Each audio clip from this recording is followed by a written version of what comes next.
Welcome to RevCast, a civilization podcast focused on its console platforms.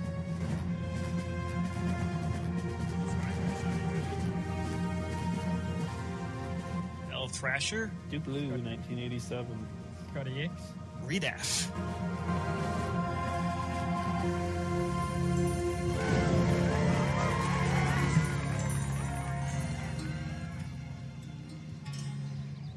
Right, so we don't have anyone new to meet this time. We've all stated our worthiness to advise others in the past, so we can get right down to business. I've been trying to think of a new intro. This is RevCast! RevCast! Got any ideas? Guaranteed to make the game better. A revolution in casting. Revolution in casting? What are you, fishing? In podcasting, yes. We'll work on that, I guess. Welcome to the podcast revolution. It's RevCast. Ooh, I like that. Welcome to the podcast revolution. It's RevCast. Brought to you by... Brought to you by, we could use some sponsors. I'd take a check. I'm Al Thrasher. Me are Scotty X, and Ty has come back and decided to join the team. So, welcome. Follow him.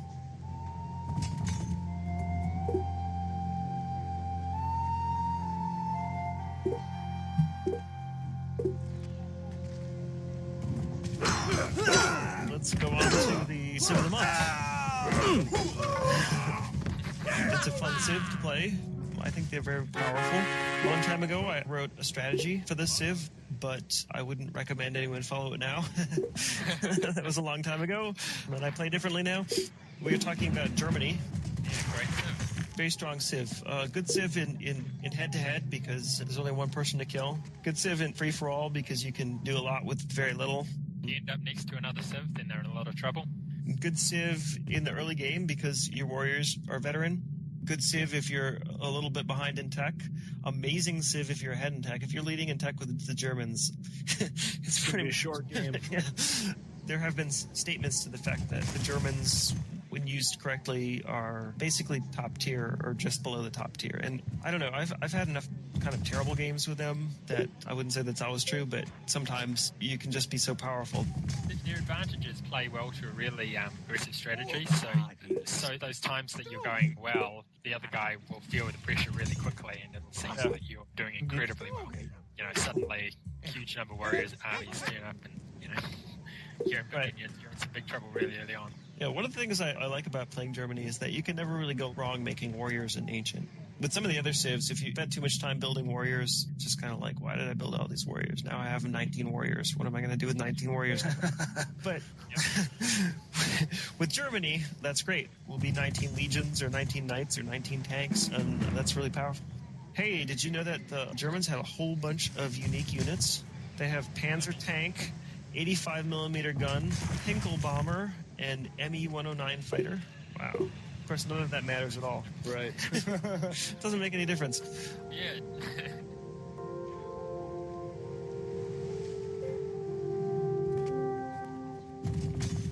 The starting bonus for Germany is automatic upgrades for elite units, which means that when your unit is elite and you earn the next type of unit above that, the unit that unit would upgrade to, all of your elite units will upgrade at that point. You're not allowed to skip anything. If you have an elite archer and you research gunpowder before researching democracy, which you shouldn't do, but if you did that for some reason, you would not upgrade. We see the story once in a while that someone was like, I had, all these elite warriors and I got feudalism, but I forgot to get ironworking and they never upgraded, and then I just had a bunch of elite warriors, and that's a sad story. Yeah. You've probably been saving ironworking up for ages because you wanted to preserve the ironworking, the legion upgrade for desperate attack at some point. So. Yeah, you still might have a chance at building Leonardo's workshop, but again, same problem. So get ironworking. If you get them out of order, if you get feudalism and then go back and get ironworking, will you at least get legions? But I think you would. I'm not sure on that because I don't know if there's ever been a situation where I got feudalism before ironworking. I mean, that's so far down the tech path that usually you backfill it by then. Well, what happens is people are deliberately not backfilling it, which keeping the beakers below 30, right? Right, and you only have to keep your beakers below 30 the turn that you finish attack. Right. I know that if you backfill ironworking the same turn that you earn feudalism, you do not get knights. I see. Right. But don't do that. You have to actually go and tech ironworking, and then you have to actually go and tech feudalism. I think that probably most listeners get how the upgrade scheme works, so I don't want to spend too much time on that. If it doesn't make sense to you, I would suggest going by some forum or something, figure it out like that. So the starting bonus is the upgrades that works on your units, not just your warriors, but the warriors are the most interesting case, most powerful. As a side note, if you're playing single player with the DLC, there's an artifact that will give all of your units scout. That counts as being elite. So if you get that, then all of your units will upgrade for the rest of the game. Kind of cool, but that's single player. That's not even Game of the Week single player. It's just regular single player, so it's not that interesting. The key thing about why warriors are useful is because they start off with their veteran upgrade, and so you're only 3 barb huts or whatever away from getting your upgrade, and once you've got that, you're away. Otherwise, if you had veteran archers as well, maybe you'd top score them, units to be able to wander around and give you warrior allegiance and defense. But as it is, the warriors are so easy to upgrade, there's no point worrying about anything else. Yeah, warriors are the way to go. And of course, probably most listeners know also that if you get a barracks, which is unlocked at bronze working, which is a first tier tech, then your warriors will start off as elite, so you don't even have to find any barbs. Yeah. That's the basis for the German upgrade strategy, is people will get that barracks, make a bunch of elite warriors, and then pick it up. Germany's one of the few civs that I actually look to build a building with early. Once I get my 100 gold, I'm kind of looking to use that cash after I've got my settler to get the barracks in a nice production city and pump out those warriors. You're not waiting for the industrial to get a half-cost barracks? Nah, usually that's a little late in the game. It's kind of funny they get it so late, That would have been real nice in the ancient era. You don't want to give up the other bonuses for that, obviously.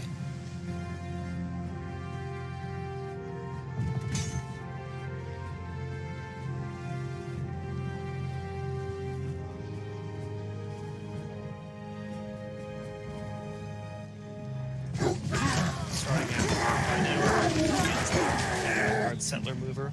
So definitely with Germany, I'm moving my settler. You should be able to get an AI cap pretty much every game because it's got veteran warriors. So just need to settle by the AI cap and not necessarily even always use a warrior army. Sometimes 1 or 2 warriors will take it. Yep. With the assistance of an actual German, a trick that has come to be known, Elbrecher, which is that you put 3 warriors next to a city, don't army them, attack with the first one, retreat before you die, attack with the second one, retreat before you die. Now hopefully you've wounded the defender, and now you form the army and attack with the army. And when you form the army, because one of the warriors isn't wounded, then the whole army will be not wounded. It could backfire. You could fail to wound the defender and give him a veteran upgrade, for example. But I've had great success with it. And one of the really cool things is that, say you get your 3 veteran warriors to a city, you attack with the first one, it's 1.5 to 1.5, and you win. You get elite right there, right then and there. Yep. Now you're elite. Now you get something really good like March, and then you can just cruise all over the world with that March warrior army and just wreak havoc. I actually quite like getting galleys out with the Germans, because you're going to have some of these warrior armies that don't have much, and you want to be able to get across the map quite quickly. But once you have a galley, you can kind of alleviate a bit of stress getting your units off to the other guy. Hopefully do that, I think, like maybe your March units are attacking at one point and your other ones are being dropped off a galley somewhere else. You know, this sort of thing going on. Mm-hmm. Those galleys with the Germans, you're going to be landing some decent force. Now, are you still bothering to take archers out for defense with those warriors, or not so much? Sometimes, but not very often. Yeah. I might as well just build another army. Right. You're normally hitting them pretty early, too, so... Now, when you guys are forming your armies, are you looking for 3 elite warriors to join as one army, or are you sticking 1 elite warrior with 2 regular warriors? Whichever I can do, really. Your balance of producing quite a lot of them, but there's no need to focus too heavily on making all 3 of them elite, because it's more important that you get your 1 elite march with a couple of non-elites and get them over to their capital a few turns earlier than waiting more turns and having multi-upgrades. Sure. Turns are worth everything at the beginning. When I'm starting out with Germany, I generally, when I put on my capital, all I care about is having 2 trees. 3 trees is nice, too. Anything else is nice. But Generally, all I care about is having 2 trees. And these days, I rarely build anything other than barracks and warriors in my capital, so sometimes archers. I'm not teching in my capital. I'm not expanding out of it. I'm not growing it. It's just pure production, get the barracks up as quickly as possible. Once I decided I have enough warriors, hopefully I've gotten bronze working maybe out of a capital I've taken, maybe out of a second city or 100 gold city or something like that. So you set the walk and you pop yourself next to one barb hut. You see another one about 3 turns away, right? You attack and they've both gone up to 2 flags, which is around about what you're likely to see at that stage. Do you take the 3 attacks by using the same warrior to take 1 hut and then to do 1 damage against the other one? Or do you create 2 warriors, take 2 huts with separate warriors, don't go elite, and then wander those 2 warriors out? I do the second thing. I assume that I will find more barbs to attack. That second barb could disappear while I'm waiting for my warrior to get over to it. You got to get them out there in different directions, too, so you can see the terrain and the map. The first thing I do with the Germans is send as many warriors as possible in as many different directions as possible. So I would go after both of those, get more gold, buy more warriors. I'm trying to get some capitals. I'm trying to pressure my enemy. I'm trying to get my 100 gold fast so I can get the whole thing started. I need other cities. I can't really just do it all with Brilliant. You can rush your barracks in the city, but quite often I end up going, if I've got galley plus some extra warriors, if I've got some elite upgrades out there anyway, and I can make all of my warrior armies elite, then the option is I'm hitting you with a galley with some elite warrior armies on it earlier, or you're hitting me later with armies that just happen to have more upgrades. Right. But not necessarily you're 80 gold plus 80 gold odd behind in that scenario. So I guess it depends on how far away your enemy is. It depends on where your enemy is. It also depends on how many warriors you've been able to upgrade just by attacking barbarians and such. Unless you can be very fast, I wouldn't go in with 3 elite legion armies. I mean, if you can do that in 2000 BC, you're probably going to win. If you're doing it in 500 BC, that's probably way too late. Yeah. The earlier you go in, the more awesome it will be if it works. And if you get the iron working and you just have 3 armies and you lose them all, then that's it for upgrades. I mean, unless you pop a great leader somehow or something like that.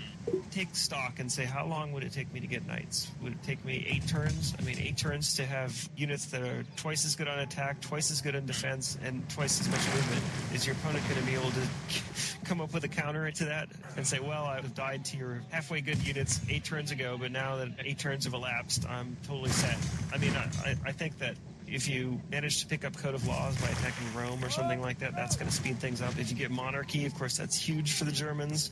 Germans love to get monarchy. And religion. Germans really love to get religion. The other thing that's cool about the Germans is that you're kind of immune to being horse rushed as long as you get some gold. And you want to build warriors anyway. And if you have 6 warriors in your capital and some Yahoo comes along with a horse army, what's going to happen? One of my relatively early games when I was starting out, I was Germans, and I built the normal thing, you build heaps of units, and for whatever reason, a lot of them had stayed close to home. And this guy came and attacked me with the Americans, so he loaded heaps of units, because he'd done the get the cheap units and then build as many as he can, and then attack me with it. Mm-hmm. And there were heaps of units, but they weren't enough, because there was just so many units there for counterattacking and things. Nice. Upgrade to legions. I upgraded to legions as he landed, I think, and then just couldn't take my cities. If I have the chance, I like to settle Berlin on a hill too. Hill with 2 trees, because then you can send your warriors down off the hill. However soon they come after you, you're going to have 6 attack off the hill with a warrior army, which is generally going to be enough to take out a horse army. And with that nice guerrilla upgrade, it'll be 50% better. Yes, if somehow I have big culture with my 2 population capital. Right. If you're going for legions, you should stay ancient. Then, if you think the game will continue, then try to get to medieval and get the extra production, build what you need to build, consider Code of Laws if you think you might need to do that. If you're going with knights, then you're definitely in medieval. Unless you get free monarchy early in the game, you're unlikely to be able to get knights in the ancient era. I mean, you'd have to have bronze working, iron working, monarchy. Probably not going to work. Most of you're trying pretty hard to stay in ancient, so you can rush out things just before medieval. But with the Germans, you're not quite as much. Well, what I do is I stay in ancient until I'm kind of out of gold, and then I go into medieval. Yeah, exactly. Then I don't worry about that so much.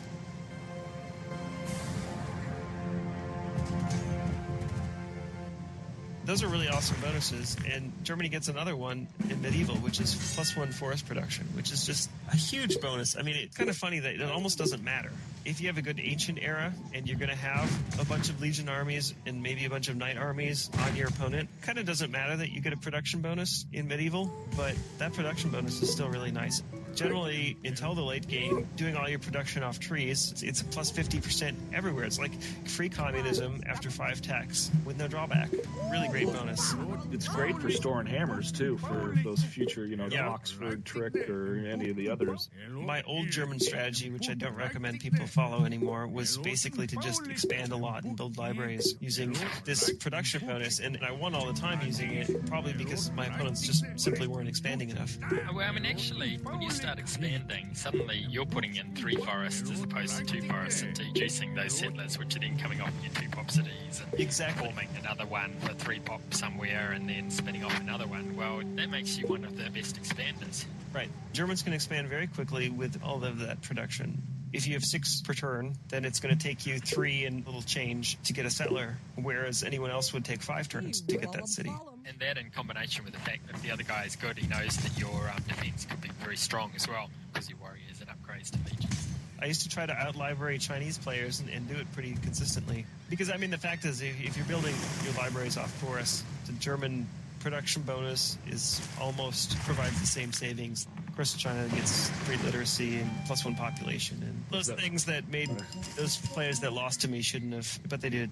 You can really leverage that production once your knights are away or whatever. Say I've sent 5 knights to go kill Scotty, but Scotty's wily and he might survive. You might lose a couple of cities, or you might lose a lot of turns during which he can't expand or tech, but can only build legions to back my knights. I got all this extra production. I have a barracks. I can sit there and just keep making knights, and knights are good for much of the game, up until the point that someone's got tanks or Oxford bombers, perhaps. Knights are just pretty good units. If the game's not ending with my rush, I would definitely just keep making units and maybe save them for later, maybe drive them in somewhere right away. There's always the possibility that you can get a great leader and then you can just keep making elite ones to upgrade. Or you could just use them and have them gain experience that way. The industrial bonus is the half-cost barracks bonus, and that's probably the weakest bonus here. It's actually pretty useless, because you've probably built a barracks already, and maybe even 2 of them. But if you get to that sort of stage, and what's the point of having the others? You can get the other guys, other units there, and merge them for veteran status and so forth. Generally, I agree with you. Unlike the Zulu ones we were talking about last time, it doesn't hurt you. There's nothing wrong with having a cheap barracks. You don't have to get it. But if you compare it to, like, the Greeks and Chinese get half-priced libraries, would conceivably a building you would want in every city. There's no reason to have a barracks in every city. It's just wasteful. But I've used this a few times. Sometimes you take a bunch of cities, and so you kind of have a new front that's started, and you decide you want a barracks there, and you can get it done in no time. It's an okay bonus. It doesn't hurt you. Most German games don't even last to industrial unless you are up against someone who's good, or you're playing the Greeks or someone who's got some pretty strong defense, maybe the English. Yeah, if I were playing the Greeks or the English, I would probably just wait a little bit longer and tech religion before attacking. Right. Maybe get some battleships out to help with the support. Battleships would tend to help too, yes.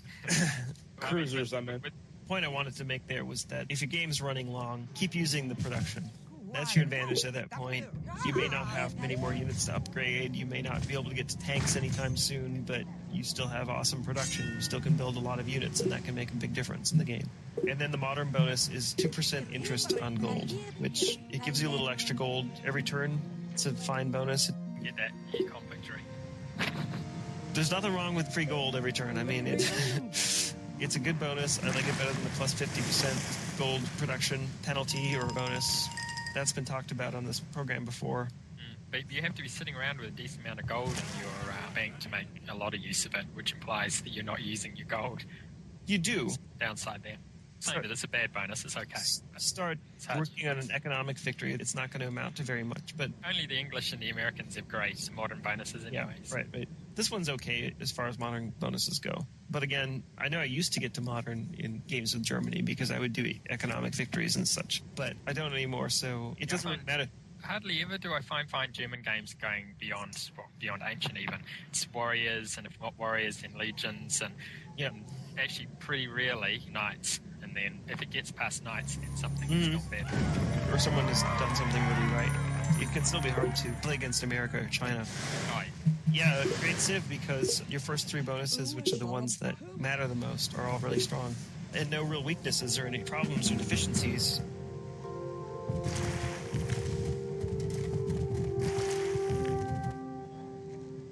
Anti-German strategies. Now, one thing that I like to do is bring up David Hasselhoff. And I find that sometimes they will turn away in shame. Sometimes cower their head in shame, right? Sometimes they'll be really enthusiastic about it. Some clear fans there.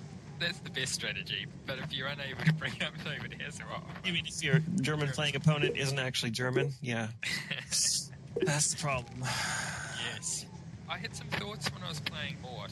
One of the reasons why he lost was he got ironworking from the AI. If let's say you're the Romans, for whatever reason, you're naturally getting your legions up fairly quickly. You could try making sure everybody you can find has ironworking. Yeah. That you get ironworking a little faster than usual. And just figure that there's a chance that he's going to pop ironworking and upgrade bonuses out the window. Yep. Right. That stops his elite units coming out, doesn't it? I'm not sure how that can be effective. I've used that, in fact, to try to force my opponent. Just by having it, how sometimes you get techs out of friendly villages and such. Yep. Generally, the tech that you're getting from the friendly village is a tech that somebody else has just researched. That's my experience. So, he might be sailing his galley around, and he's like, ooh, look, friendly village. Ironworking. That can happen. Good thing to do. Yep.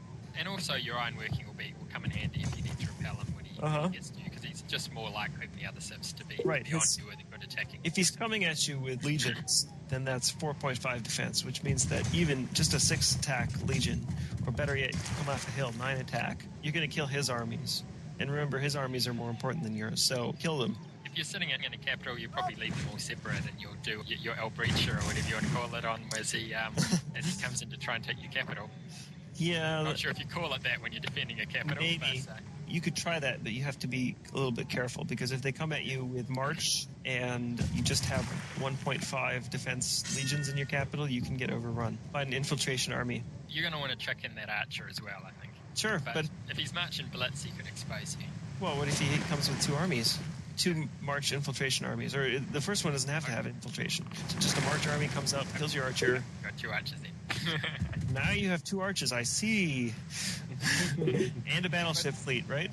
That's it. Depends on the stage of the game. Yeah. But you guess what he's going to come at you with, and you provide defenses appropriate. Well, you don't guess. You use scouts. Yeah, of course. But you see, well, you got to watch the seaways too. Legions aren't fast, so if the galley's coming, and if you know your opponent is a good player, not just someone who's like, ooh, a galley, I guess I'll sail around, then probably what you need to do is get your own galley and attack that galley. Hope for the 1-to-1 win, or 1-to-1.5 it could be, but you still... I think I remember playing Morpork, and he beat me like about 3 or 4 times in a row on so the galley wandered towards me. You beat me like the last 5 times, Scotty. Well, yeah, I know, but that's just because I'm better. I see. Wow. Ouch. Morpork's lucky, but you're skilled, I see. Yep. Scotty has upgraded galleys. It's a special skill. Comes from the New Zealand background, no doubt. Yeah. Morpork's even better than me, unfortunately. You've got to press that build button at just the right instant. What kind of realistic defense are you going to have against a German player who's coming at you with 3 to 5 legion armies? Are you going to be stacked with archers and try and outlast that? Or are you going to try and counterattack that? I mean, that's a lot to defend against. I prefer an active defense. I would build my own legions. If he comes with a vet archer army, then that kind of sucks. The other thing to do is to, especially if you can keep the waterways clear, especially if you are Spain, and he'd be insane to put a bunch of his best units on a galley just to get sunk by your galleon. What I would really want to do is fortify some units on a hill near my capital that he's going to have to pass by, and you can really make use of the map with this kind of stuff. It need to, really, right? Yeah. I mean, if you're waiting for him to come to you from your capital, then you're in trouble. You can start sort of with your scouts as he comes through, just try and knock off a unit. As he comes through and attacks your guy on the hill, maybe you counterattack and kill his legion as he takes it, and then just wear him down so this force, when it finally meets your city, isn't enough to take out that archer army. Your units will build fortresses eventually outside of cities, and they'll actually have a higher defense than they would have in the city. That can be really great. And legions off hills, don't bother with a barracks unless you are flush with cash. 9 attack is good enough. If you can have a hill with no forests around it, then you're probably pretty good unless he's seriously outnumbering you. Do that and counter and try to kill his units. The German player's probably not going to be teching really hard. You don't really have to worry about, oh my god, he's beat me to industrialization or something like that. He's probably not even thinking about that. He's probably not even worried about who gets industrialization. He's probably expecting the game to be over before that happens. So don't go teching irrigation with 2 cities and then Code of Laws. And now you've done like 250 beakers worth of tech and you haven't built any units and then all these legions show up. That's like the number one way to lose. Instead, focus on units. You don't have as good production necessarily, and units aren't as good, but your units are right where you need them to be. Your cities are next to your cities. They can set up ambushes. You can get a great artist. Another thing that can help a lot. The only problem with the great artist is he takes a city, you flip it, and he's probably got some more units just sitting right. You've also eliminated one of his armies just by doing that, and maybe he's dumb and he moves all of them to the city. I've been guilty of that. The last thing you want to do is just build archer armies everywhere, because unless you're Aztec, then you can play the odds and hope that works. But anyone else, it'll get chewed up. But like I was saying, don't worry about attack too much. Just work on your defenses. Get ready for the inevitable attack. It is inevitable. And understand that if you survive that attack, you can, first of all, you'll have units of your own. You can try to counter with them, or you can continue defending and just try to out-expand him, because he's put all of his money into this attack. He's put all of his tech into this attack. And if it fails, you probably had the upper hand in the game. They can be a really tough Civ to deal with. The game I alluded to earlier, I took all 3 AI capitals very quickly. I was just positioned perfectly to do it, and it wasn't even very hard. So all I needed was my opponent's capital. He built some legions and he tried to attack me. He was Spanish, so he dropped legions off by various cities, but I had fundamentalism, and I had my armies that I had taken those AI caps, and I just left them nearby so that I could fend him off when he came after them, and I was able to defend, and then I delivered my armies, and he didn't have a chance. If I had been on the other side of that, I don't know how I could have survived. When Germany takes all those cities, and if you get 3 free cities, you have a clear tech advantage. It's going to be hard to keep up in tech, because that's a lot to gain. Well, you're talking about Germans being good when they have the tech advantage. If you have the tech advantage, are you going to just expand and gun really hard for feudalism? Or I did go for feudalism in that game because his capital was so far, and he was Spanish. He also knew that he had to build units to attack me. He didn't get as much gold. He only picked up 1 artifact, so that was not particularly lucky for the Spanish. And it was the Ark of the Covenant, so who cares? Germans don't care about that. There'll be a temple in all the cities that you're going to take. Well, it gets destroyed. He built some island cities, but I think he just teched ironworking. He might have tried to give me a city, but I don't know. I had armies pretty quickly. He tried attacking me. He tried attacking a city that looked weak, and yeah, I mean, anytime you get the 3 AI caps against one other human opponent, there's not much you can do to combat against that. Right. That's why the Germans are so powerful, because you just hone in on that remaining city and just go take it out. Right.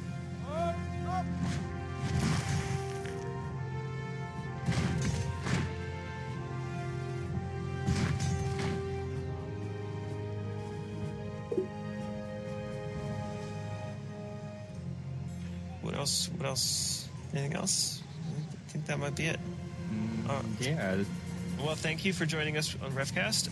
Thanks for having us. Auf Wiedersehen. Tschüss, bis später. Right. Yeah.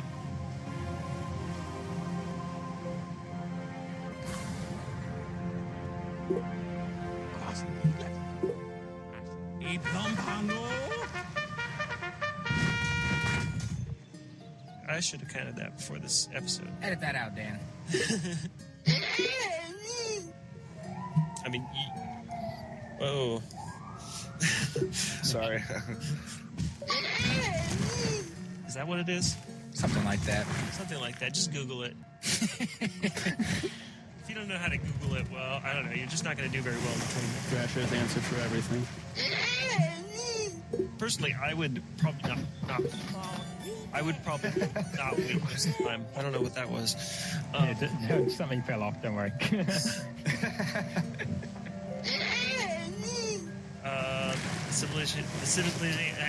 Welcome to RevCast.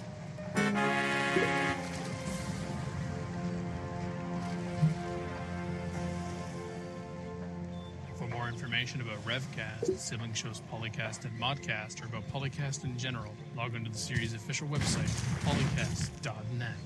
Record date. June 16th, 2011. Civilization Revolution sound clips. Copyright Take Two Interactive. Copyright Civilized Communication at civcom.net.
Yes, I do.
Sway, sway,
hip home.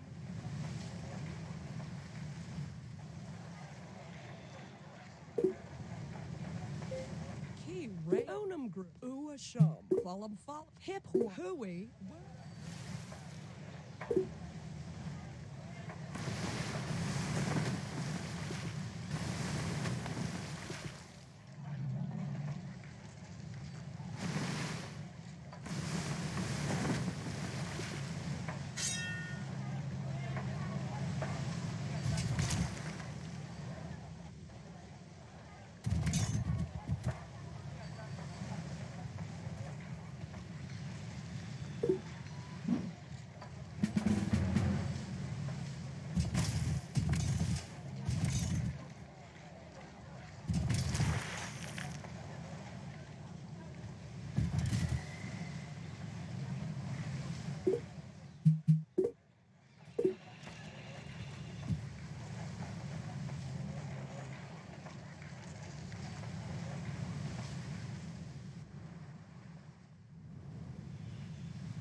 Mori hip home.